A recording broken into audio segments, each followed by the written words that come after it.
नमस्कार मंडळी, आजच्या ब्लॉग मध्ये तुम्हा सर्वांचं स्वागत करते। आज बघूया दोडक्याची भाजी, जी सगळ्यांच्याच घरात बनते। त्याची सिंपल अशी रेसिपी आज बघूया। तर मी 3 चम्मच तेल घेतलं कढईमध्ये आणि त्यामध्ये जिरा फ्राय झाल्याच्या नंतर कढीपत्त्याची 3 ते 4 पानं टाकले आणि नंतर मी टाकले कांदा, एक कांदा मस्तपैकी टाकलाय आणि मी साईडला मुगाची डाळ 10 मिनिटं अगोदर भिजू घातलेली। आम्ही दोडक्याच्या भाजीमध्ये मुगाची डाळच वापरतो। मुगाची डाळ दोडक्याच्या भाजीमध्ये छान अशी टेस्ट येते। आणि कांदा फ्राय झाल्यानंतर त्यामध्ये मी लसूण जिरा पेस्ट टाकले।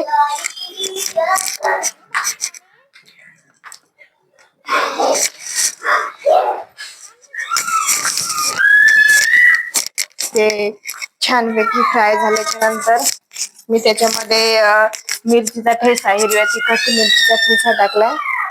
5 ते 6 मिरच्या घेऊन त्यांना ताव्यावरती छान भाजून हिरव्या मिरचीचा ठेचा टाकलाय आणि ते छानपैकी फ्राय झाल्याच्या नंतर आम्ही म्हणजे हिरव्या भाजीमध्ये हिरव्या मिरचीचा ठेचा टाकतो जास्त करून, तरी म्हणजे छान टेस्ट येते।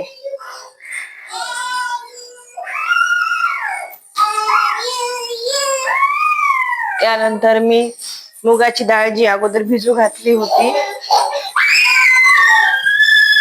ती मुगाची डाळ भिजू घातलेली मी त्यामध्ये टाकली। जवळजवळ अर्धी वाटी मुगाची डाळ भिजत घातलेली मी, ती टाकून छानपैकी फ्राय करून घेतलं, परतून घेतलं छानपैकी।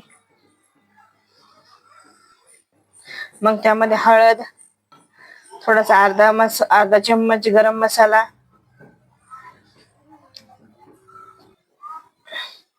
मग त्याला छानपैकी परतून घेतलं मीठ टाकून, चवीपुरते मीठ,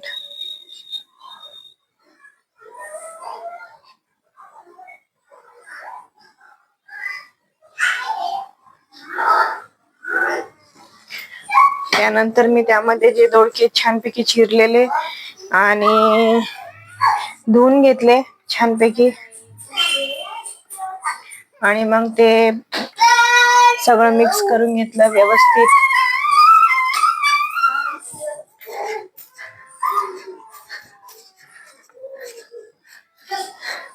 सगळं मिक्स केल्यानंतर थोडंसं पाणी टाकले, एक अर्धा वाटी